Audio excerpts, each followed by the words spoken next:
Hi there, my name is Sam Quinn, part of Trellix's Threat Labs, and I'm going to walk you through one of my most recent vulnerabilities I found in an IP camera. We're going to go about this a little bit differently than we're used to. We're not going to actually release a long technical blog that you've seen from our team in the past. We're going to try to go through this live. I'm going to try to recreate the vulnerability. I haven't looked at it in about 3 months now, so hopefully I remember what to do. But we're going to do this in a 5-part series. We've pre-recorded it, so it's actually around 5 hours long, so each session is going to be like an hour long, and we're going to be releasing them on Thursdays. So I hope you tune in for that. The whole process here is going to be very much real-world hacking, so we're going to be running into problems, running into bugs, tools aren't going to be working, and we're going to try to hopefully show you the process and the thought process as well as the physical process of how hackers like myself go from identifying a target to a full-blown exploit at the end.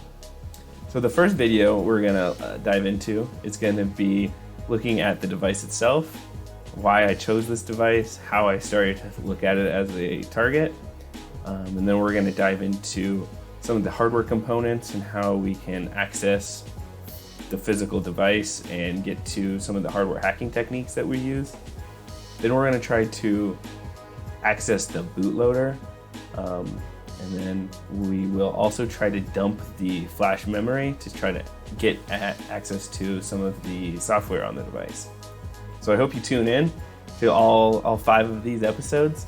They're going to be really fun, and if you've wanted to see what real world hacking is, not what they do in the movies, I think you'll enjoy this. So with no further ado, I'll start this first one. So this project was actually on this little Foscam R2C camera. It's a wireless IP camera with a, could be wired, I guess, if you want. But it's a pan tilt zoom camera, so it spins all directions, and it's fairly cheap because a lot of Foscams are actually fairly cheap. So I actually picked this thing up to actually put it in my own home for kind of to view our dog when we're away and whatnot. And I don't necessarily like how a lot of these cameras hook up to the internet, but I could still interface it enough locally with its local API and kind of control it through my home automation suite easy enough that it wasn't that big of a deal. So I'll get this thing powered up and we can kind of talk about it a little bit more and do some hands-on stuff.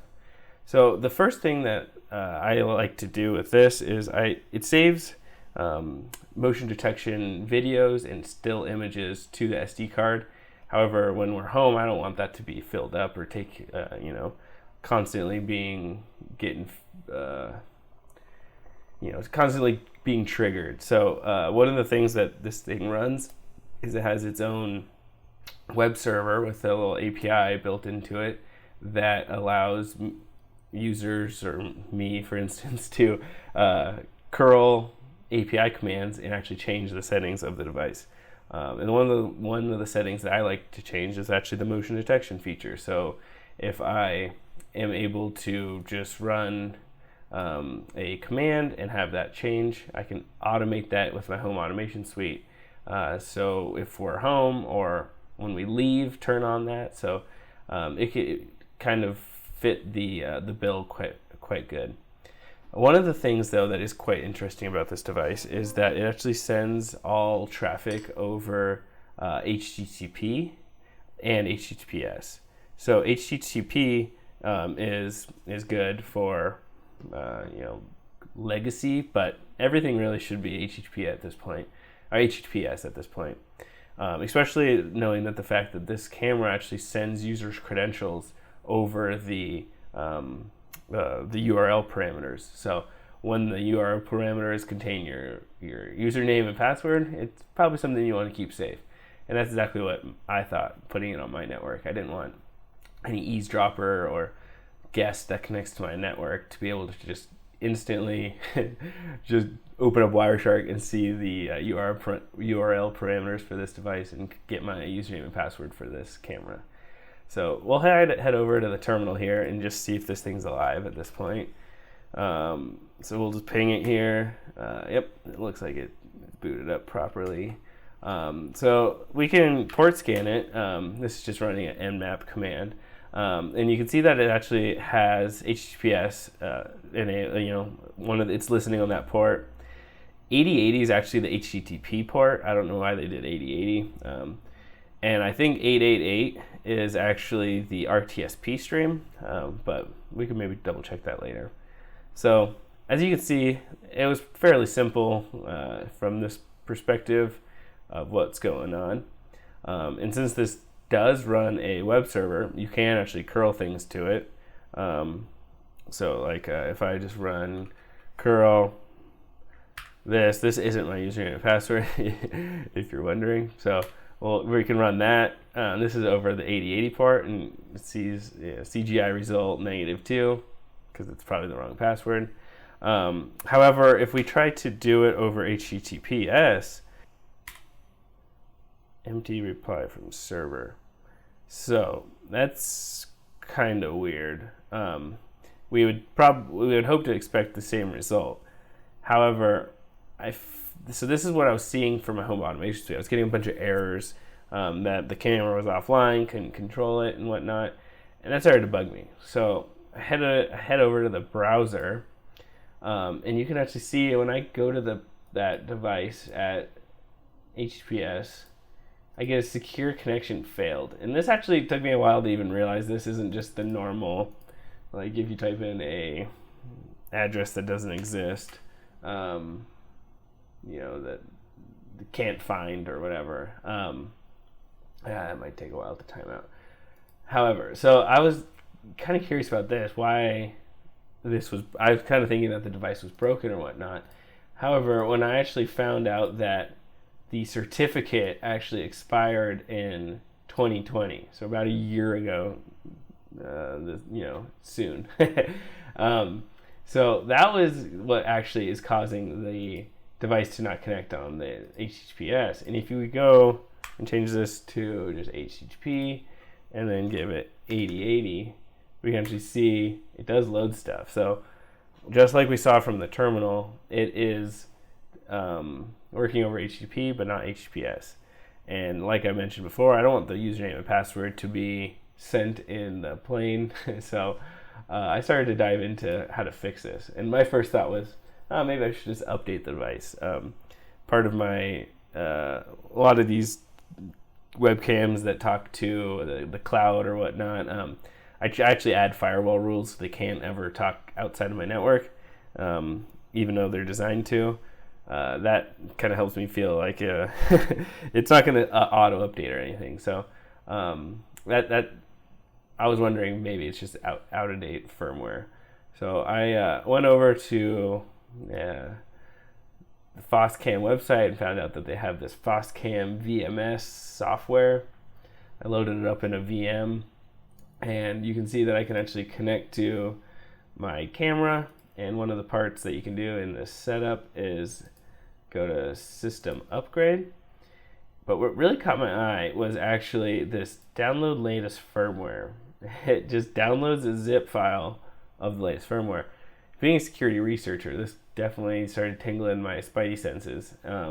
So I thought that this was quite interesting and wanted to investigate it a little bit more.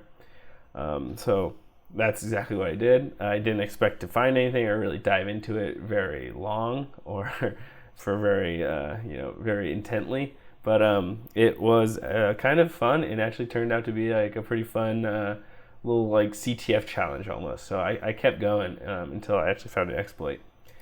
And so this is what it looks like. So if we go into the firmware update original, it has one folder in there, has this remote guidance or whatever, and then it has a bin, a README, and how to do it with a document. But I'll just cat out the README here, and Doesn't really say much. Fix some bugs. Perfect. Optimize and fix bugs. That's the best change log I can get. So we'll look at that. So the other thing is it has this bin, and that's what I'm assuming is the firmware. And so what I usually like to do is bin lock it. So let's bin lock Foscam. And this is where the CTF for me began. Seeing that it's an encrypted, salted binary made me really interested. So OpenSSL encrypted things are usually, especially when they have salt, are usually AES. And AES is symmetrical, meaning that there is a key in, and it's the same key, or the key to encrypt is the same key to decrypt. So it's unlike RSA, which is asymmetrical, which actually has public-private keys. So this was interesting to me because I wanted to figure out where this key was. And there's no way to really brute force it here. So actually this is where I started to actually take the device apart. So let's do that together. If we, I'm just gonna unplug it from power again since we don't need that anymore. Let me grab out my handy dandy iFixit kit here. It looks like we need a Phillips. Let's see if this one fits. Yep. All right, so I'm gonna just go ahead and so a lot of times, I can zoom in a little bit here. A lot of times on these devices, they put the screws underneath these little feet. So you can usually just pop them off and see there's another screw. So that's just kind of one tip that I've come across over the years is, oh, that one doesn't have a screw. So just these two and then this guy. So 3 screws holding the bottom on. Peel stuff up, and sometimes they even put it under. Like I thought that was a screw at first. They put it underneath the stickers or whatnot too. Sometimes. Let me move this out of the way. Okay, so let's see here. Screws out.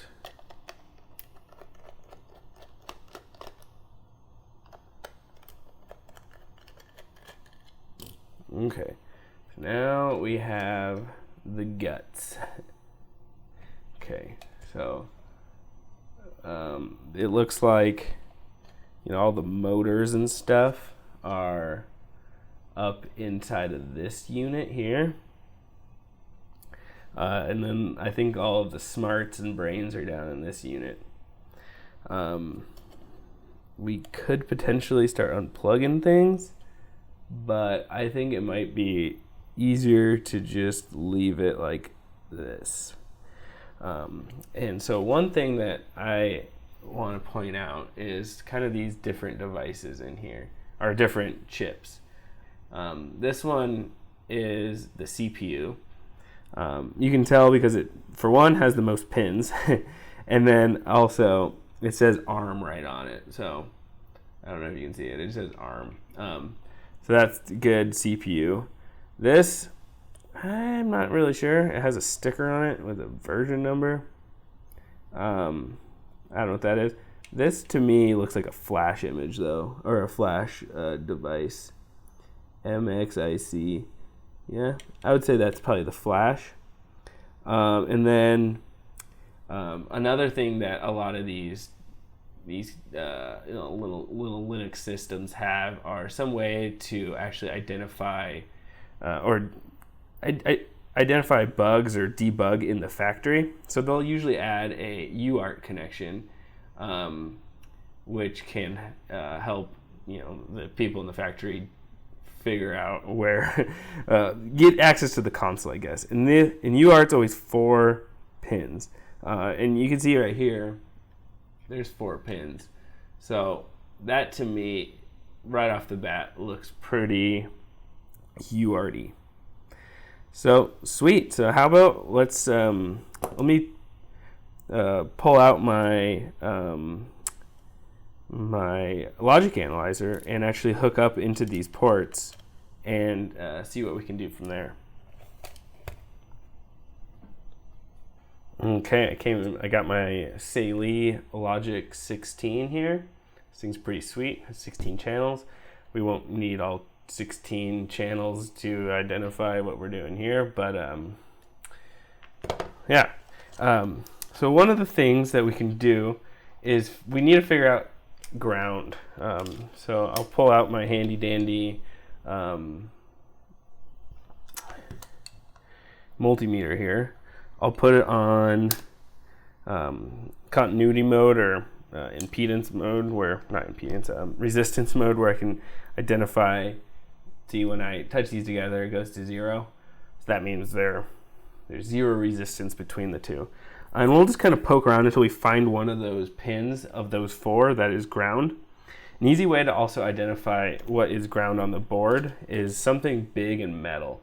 So see this SD card holder over here? It's down in that is big metal. So that is most likely hooked to ground. So I'll use that as a reference to ground and see if we can find which of these pins is also ground.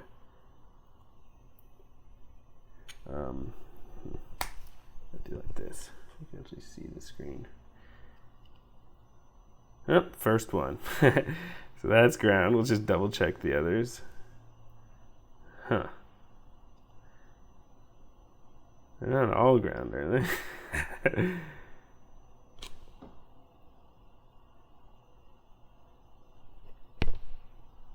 Maybe it's too sensitive. Let's go to 20K.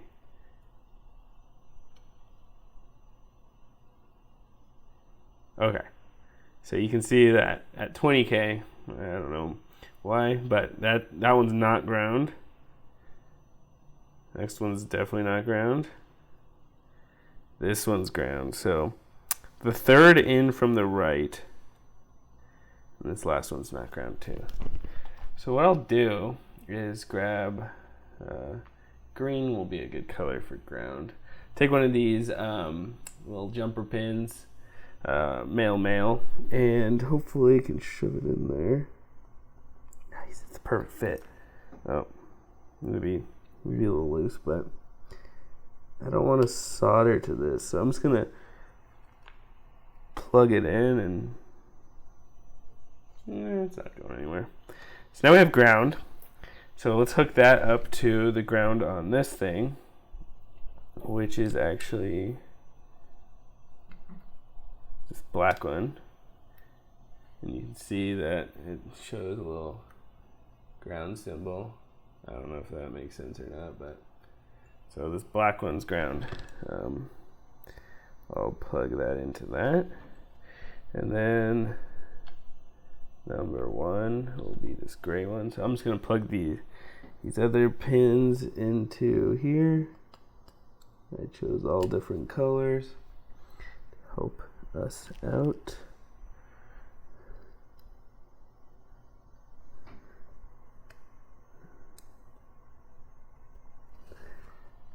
Okay, last one. It's getting tight. Alright, so I got all those in there, and let me just zoom in and maybe you can see. Alright, yeah. Focus. Alright, so all those pins are in there. Sweet. So now that those are all in there, let's hook it up to the Saley. So we already got the first one hooked up. Oh.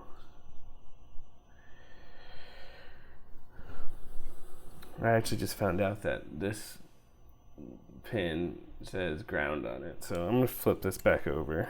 I thought it was weird that black isn't ground, so that's how I chose that, but looks like gray's ground. So black is number 1. We'll hook that into this. This one into this next one. And red is the third one. Okay. All right. Let's switch back over to the computer. So now we'll go ahead and plug this Saley in. Hopefully the software identifies it. All right.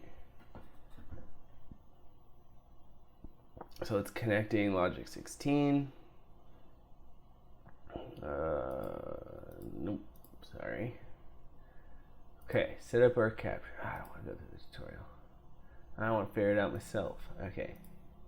Ah, jeez.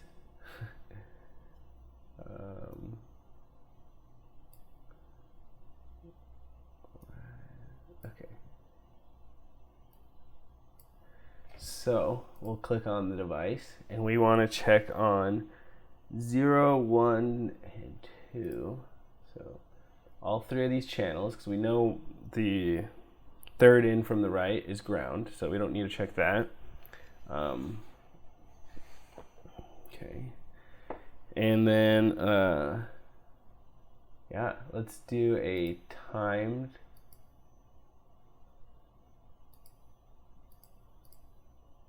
Oh yeah, here we go. Let's just check for 10 seconds. So what we're trying to do here is actually just identify if this is serial or UART. And usually during boot up, there's a lot of commands for the bootloader and the Linux kernel loading. So it's all pretty easy to identify if we have UART or not. So we don't really need to capture for that long. So 10 seconds is usually plenty. Cool. So that looks good. And oh, last thing, it needs to be powered on to actually send data. So I'm gonna click start over here and then plug it in as fast as I can. Hopefully nothing breaks or blows up. Okay, so getting ready. So that's where I'm gonna plug it. Okay, I'm gonna hit start here. Ready, set, go. All right. Oh yeah, look at all that. So the top channel looks like it's something. I know it does some sort of initialization on this thing where it starts using the motors. So hopefully, I'm gonna unplug it before that happens. So cool. So now it looks like we were able to identify some traffic. So you can see all of these lines up here and how these ones just kind of, when I turned the device on, just went somewhere and just stood there.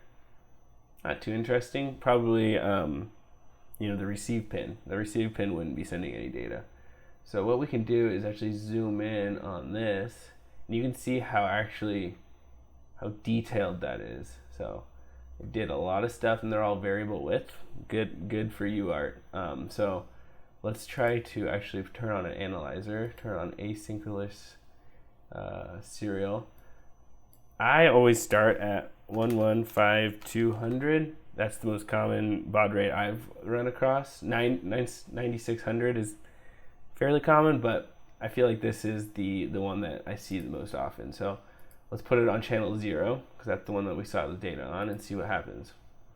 So all this looks good, except we get a framing error in the beginning. Maybe that was just because it was booting up. But this looks cool. Is there a way to see if it's ASCII or not? I mean, okay. 61. It's a lowercase a or something, maybe? That has to be the way to show if it's ASCII. Oh, terminal view for the win. All right. So, yeah, okay, those are probably the framing errors there. But cool. So now we can actually see that is the UART, and it is booting the Linux. So it looks like it has U-boot here. It's an older version, 2015, but it was compiled in 2018. Interesting. We can see that there is a flash. GPIOs, Starting Linux kernel. You can see that there's the memory layout. That's going to be useful.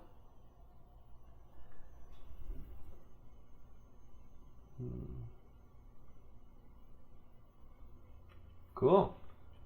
Well, this is good stuff.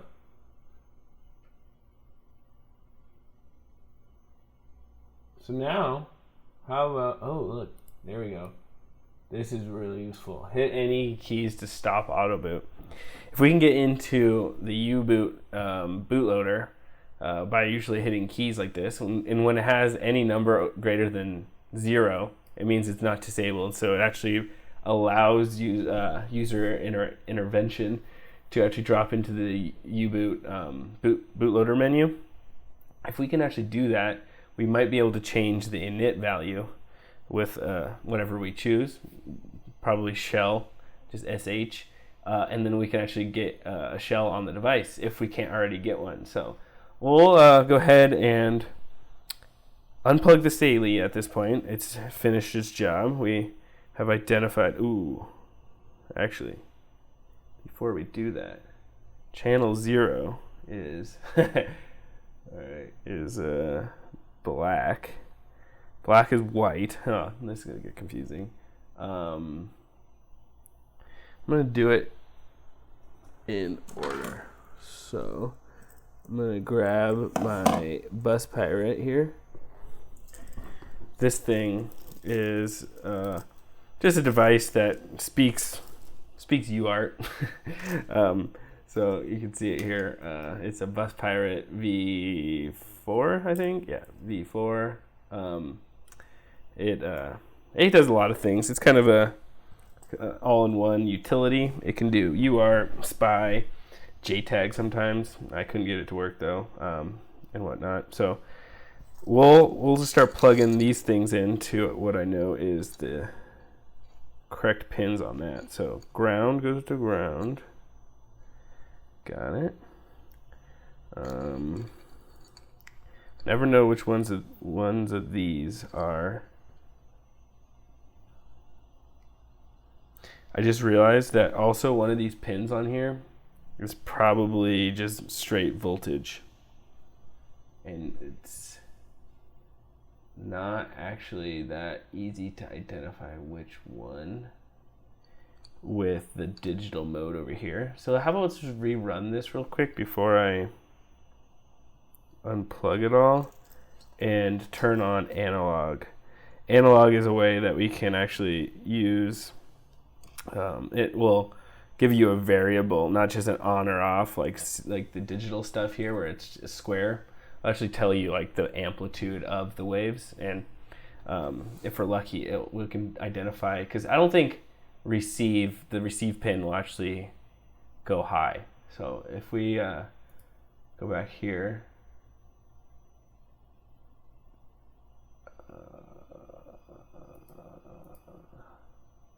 analog.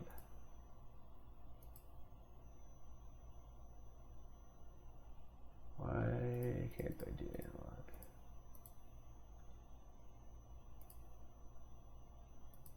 analog?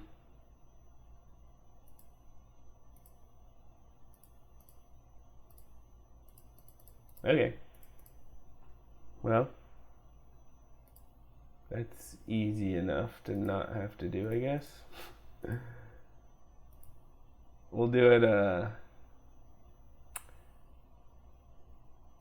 different way. Let's do it with the multimeter. Okay, so we know that this guy, let's zoom out just a tad. Oop, that's ugly. This guy is ground. So I'll hold that with my fingers to this. We know this one is, this white one is the transmitting of data. So it's one of these two. It's just going to be positive. So I'll just separate these just a little bit. Plug this bad boy in. Turn this to voltage mode, as you can see. There we go. I'm gonna do this. That's 3.3 volts. This one is 3.3 volts. Oh God. Oh no, this thing's trying to kill itself. Stop spinning. Okay, I'm just gonna hold it until it's done doing this spin cycle. So it doesn't rip out its wires or anything. Okay. Oh my gosh. Alright, cool. Back to testing. So this one, 3.3 volts. Pretty steady. This one, 3.3 volts. Okay. How about we just try it? Whatever. You know, sometimes you have to just go for things. So this one is receive. This one is ground. So let's hook up ground. Unplug the Saley. Hook up one of these to. Alright, I can actually figure out which one it is. It's white. Master out, slave in. Okay, yeah. So this one. And then let's just let's plug this in and hop into the. So now we have the bus pirate plugged in. Let's hop into the terminal and get that thing loaded up. So I use Minicom. There's a couple other things you can use. Serial screen's the good one. Okay, so this is where we are. M gives you the mode menu on this, the bus pirate. 3 UART. We identified 9 is the right baud rate. Let's just skip through all this stuff. 2. Since we were seeing that it was at 3.3 volts, let's just leave it at 2. Let's turn on the clutch power supplies and then put it into transparent mode by just sending it a 1 with quotes around it or parentheses. Yep, I'm sure about this. Okay. So we're getting received in because we found that that's the right receive pin. So now I'm going to start hooking this up, the transmit pin from the bus pirate into these and seeing which ones I can get to do stuff. Oh, wow. First try. It's the blue one. So I'll show you over here. So the blue one was transmit. So you can see that when I hit enter, it asks for IP camera login. So I'm assuming this yellow one is voltage. So I'm just gonna unplug it because I don't think we don't need any power. Got all the power we need. Cool. Back to the terminal. Cool. So what I like to do is now just try to log in. Root. Enter. Enter. No password. Nope. Root. Tor.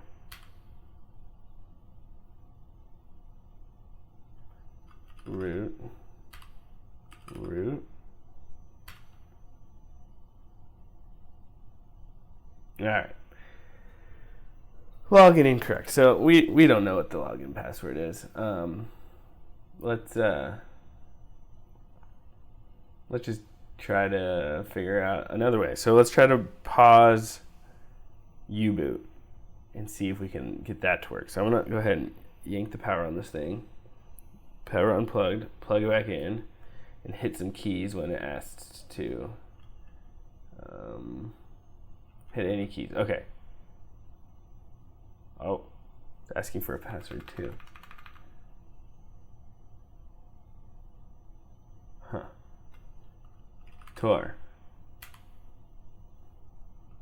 Root.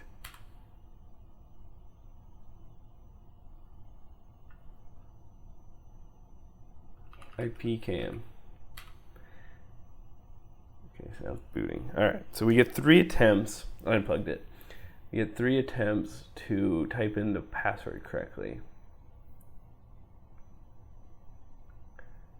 Interesting. Let's go try to find the password online. Or we could dump the flash and try to find the password in that. Let's do that. That sounds more fun. Okay, back to this thing. All right, to dump the flash, we'll actually need to hook up to this little teeny chip that we identified earlier as the flash. So this guy. I'm gonna go ahead and try to Google what that thing is. Found a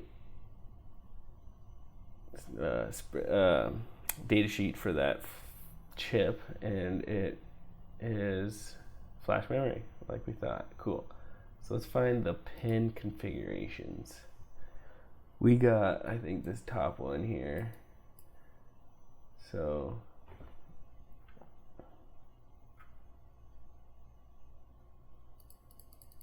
okay, well, let's get the bus pirate hooked up to these pins and dump the flash.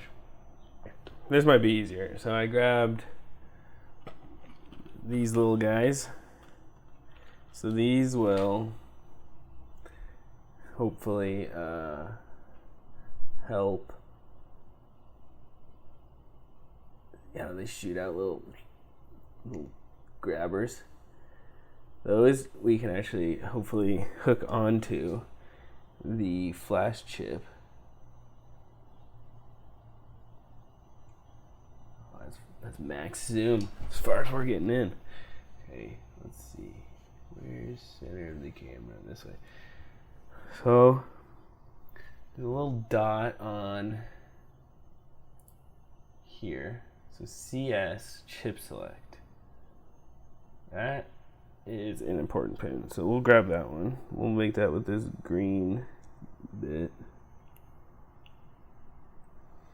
Green bit. Okay, so green.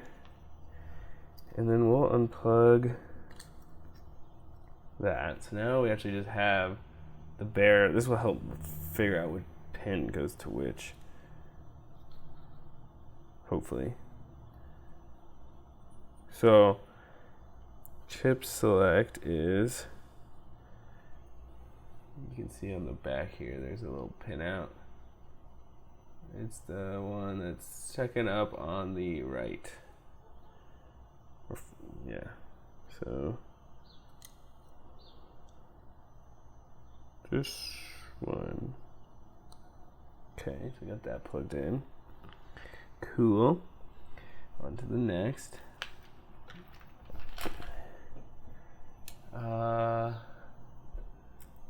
SO on this little data sheet is slave out. So that will go to slave out, master in, slave out. So that's the one across from chip select.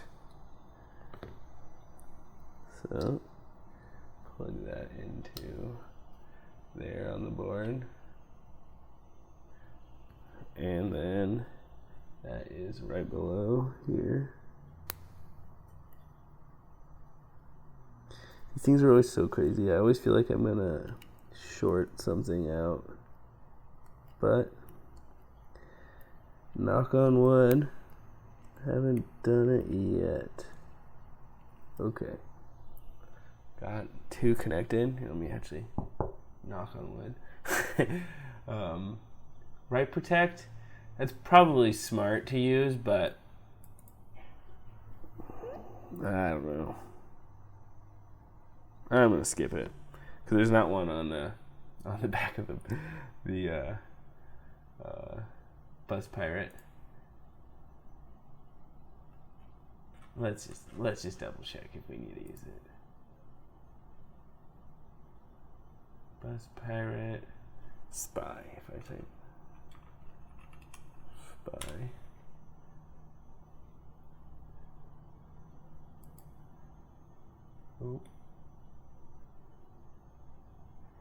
okay. It really just says, oh, write protect. That might just need to be dropped to ground. This will probably actually tell us. Write protect. Write protect active low or serial data input or output.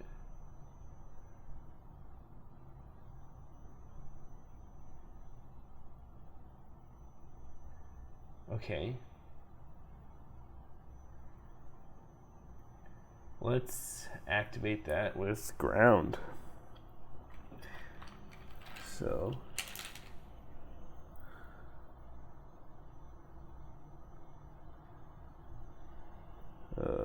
okay. Write protect is the next one in line. Oh, shoot. We lost the one that we just did. Fell off.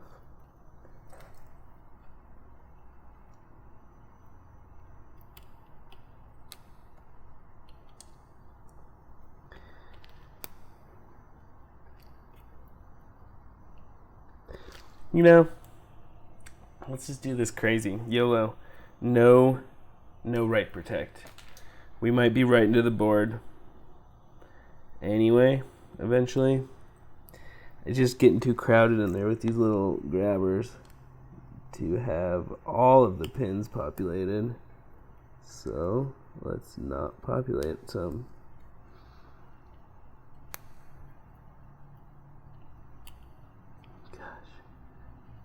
This yellow one doesn't really grab very well. I'm gonna replace it with that black one.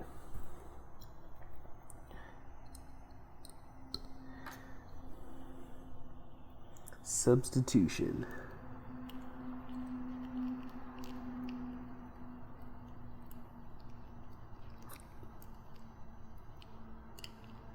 All right. Okay. Got that one in. We definitely need ground. Since I just used black, I'll use red, the most backwards thing ever. Red is now ground, and ground is this pin. I hope.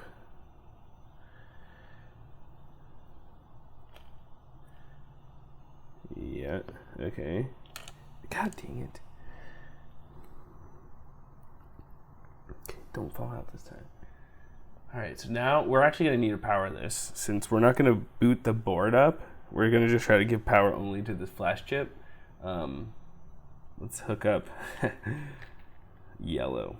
A different yellow, by the way. This one hopefully has good grips. Nope, this one also is just yellow bad grips.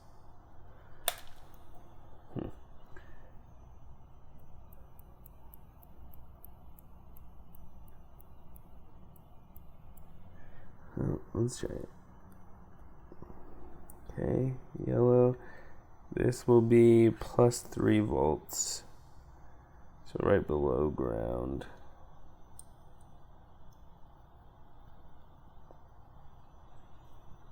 Okay. Now we need clock, which is that middle one. Let's do slave in first, because it's maybe easier to reach. Master in, out, slave in. Okay. And this last one is green. And this one will go to the clock. Hopefully.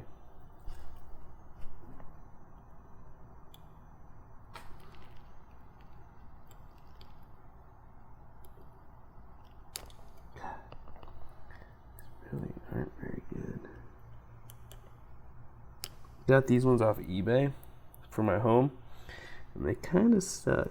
Ones in our lab are much, much better. Which I actually have one. No, I don't. Thought I did. Is this one okay? Yeah, this one looks better.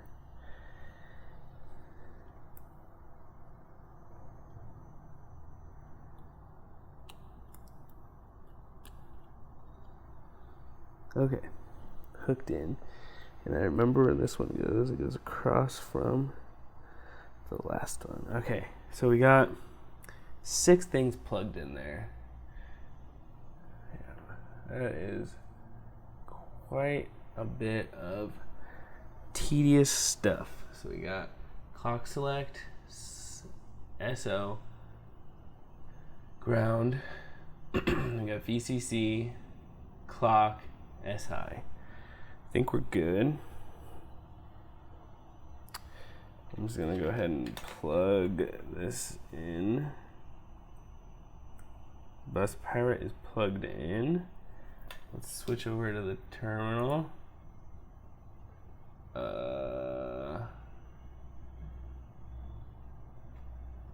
Do I exit out of this? Yes, I do. Okay.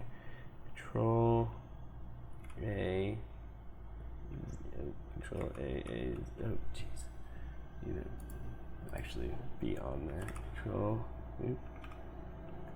A, Z.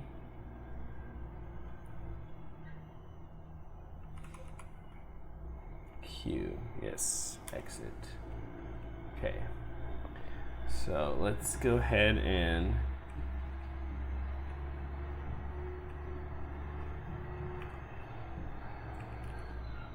make a folder.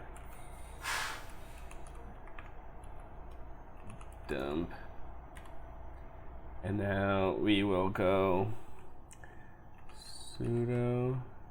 I probably don't need sudo. So flashrom. And don't have flashrom. Nice.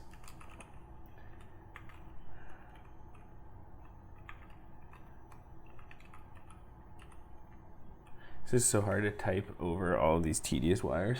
I should have moved my keyboard.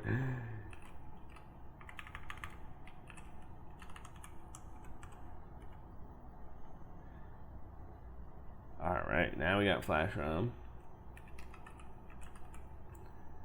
And then we're going to do -P for the programmer.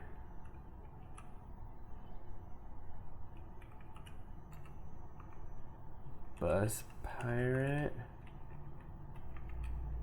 _ spy :dev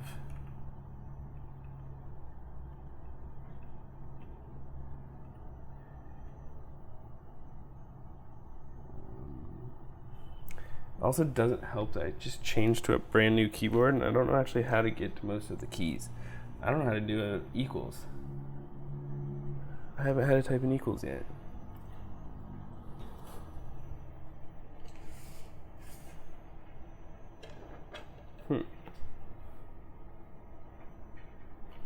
It's probably in here somewhere. It's lower.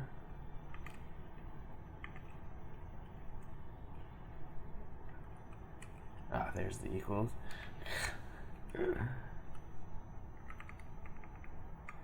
Equals.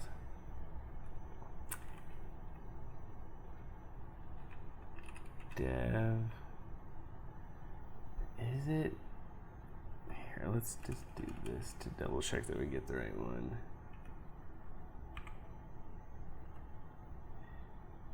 Dev. TTY. Is it USB 0? Nope. That's what I thought. AMC 0. Go back. Okay, so this, if I run this, it should identify what chip we have. Oh.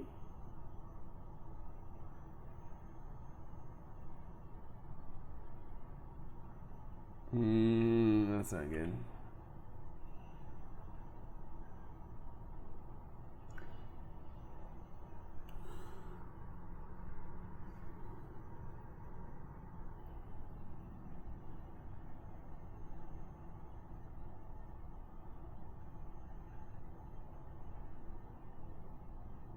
It's taking longer this time.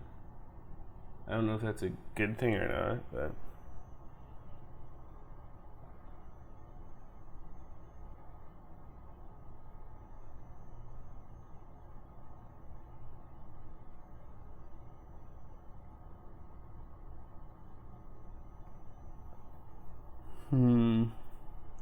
I don't feel like it should take this long. I'm kind of worried to cancel it though.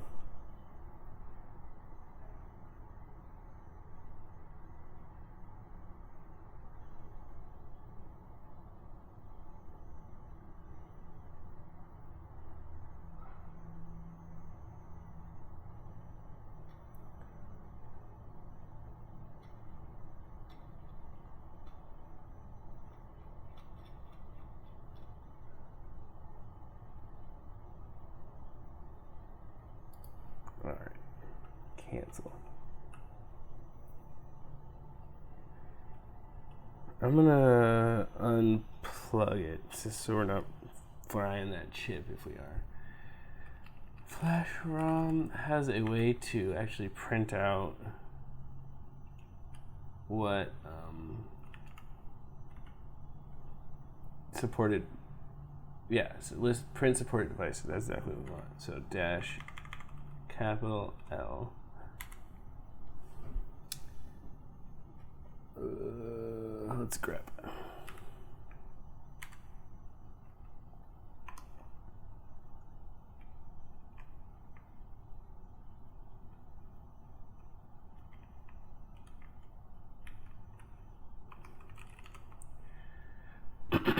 Grab 25 L 128. That's probably good enough. 35F, that's the one we have. Okay. So maybe we can just do this. Go back up to our command. Just skip right to the beans. So SPI speed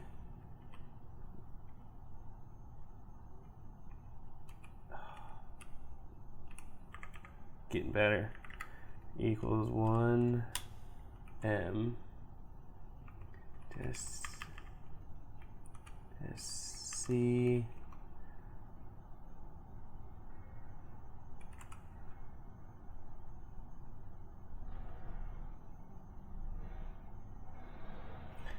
Alright, I need to switch keyboards. I don't know where anything is on that one. Pulling the full size out. Clutter up my desk even more. Thought it'd be cool to use the 40%. Alright, here we go.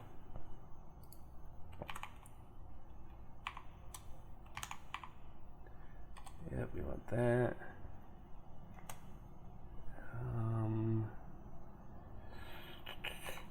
Dash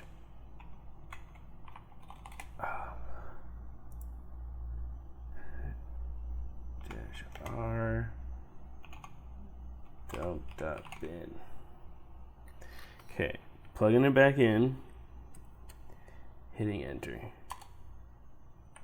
Unknown chip. It says you know that chip right above.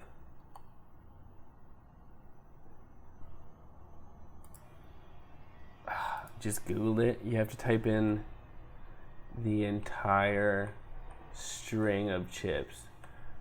Those backslashes are important. That's really annoying. That one. This one. Okay.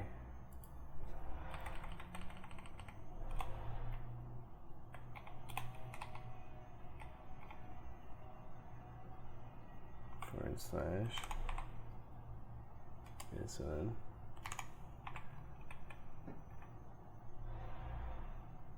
This one.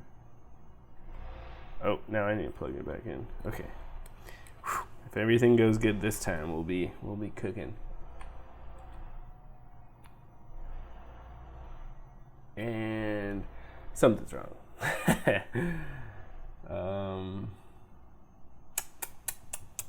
What's going on? Is the pin out wrong?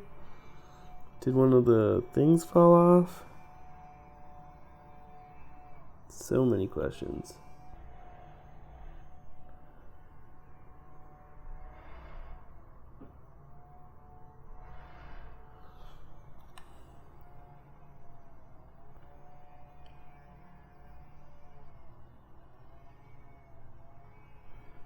I think we got this correctly.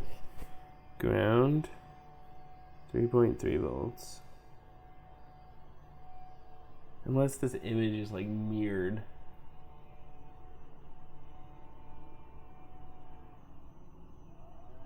I hope not. That'd be dumb. So the far right, ground, should be this one. Yeah.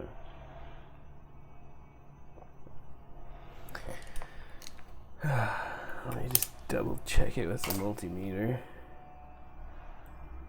Ground. Ground. Yeah. Okay. Got that one at least correct.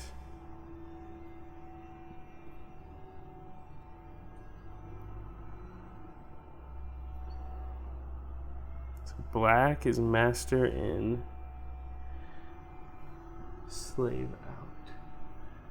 And if we go to our master in, slave out,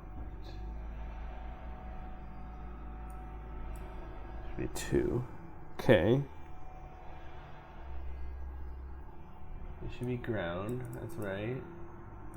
Should be clock select.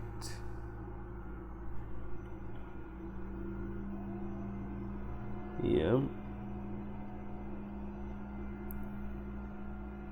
Yellow should be 3.3 volts. Yep.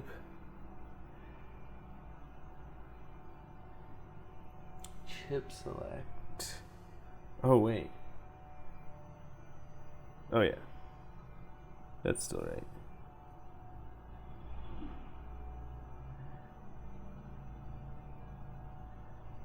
Chips. Okay, yeah, that looks good. And blue is master out. Yeah. I don't know what we got going on here. So I just realized when I run this, I wonder if you can hear it.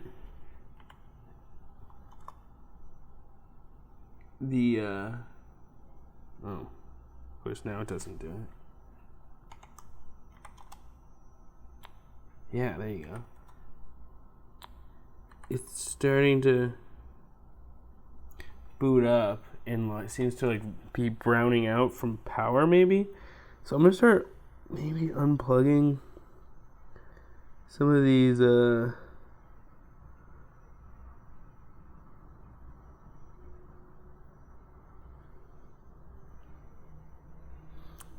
motors. There's so many. Why is there multiple tilt motors? I don't know. I'm gonna start yanking.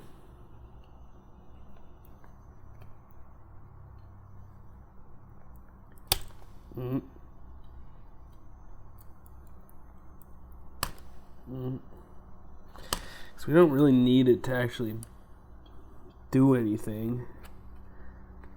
We'll leave that one because it looks hard to get at. Because we really just want the flash, so it doesn't actually matter if it's booting or not. So let's try this now. Same thing.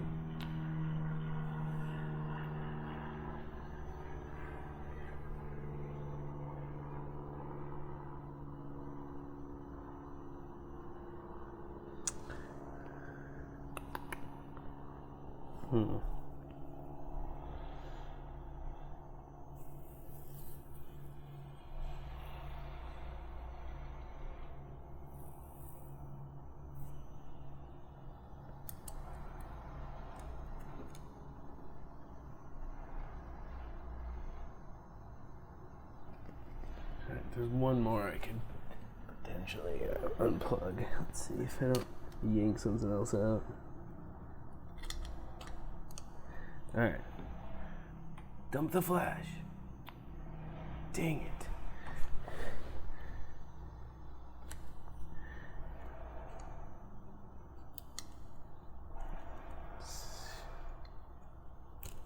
Okay, everything's unplugged.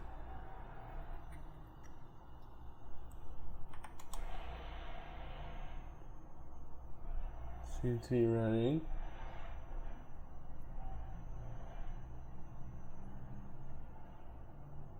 I don't think it is.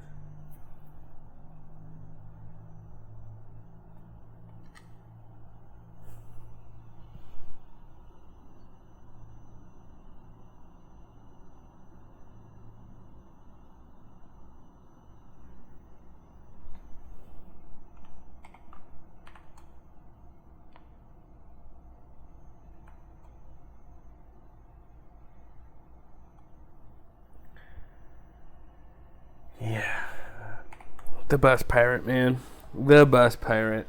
I honestly think it's the bus pirate. I used to have a different board, the Exodus board, and that thing worked. So, let's forget dumping the flash. Let's try to find the password different way. This was fun and all, but sometimes you have to pivot to other things.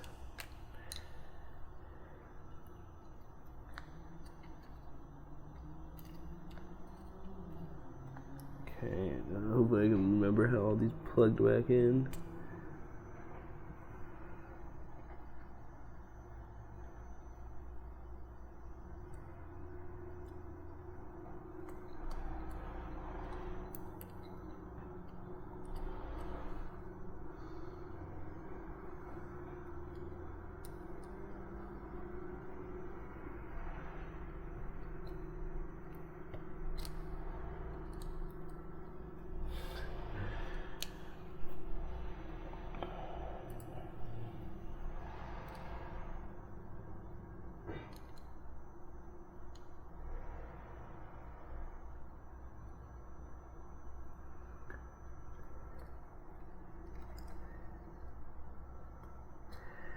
We triple checked the pinouts. I mean, potentially try again, but I just don't know if this thing is working very well. The bus pirate, I just don't know why it's There you have it, the first episode. I hope you enjoyed it. We definitely had some struggles with the bus pirate trying to dump the flash, but that's just how things go sometimes. We also were able to identify the important components on the device, like the flash memory. We were able to identify which pins were ground and where UART was using the logic analyzer. We also were able to identify that you need a password for both UART and the root console. So hopefully next week we can apply some OS int techniques to maybe gain access to the bootloader by searching around on the internet for commonly used passwords. We will also try to revisit the dumping of the flash with some other boards. And then we will also try to, if we do dump the flash, extract the files from that and see what we can do from there. So tune in next Thursday for the second episode.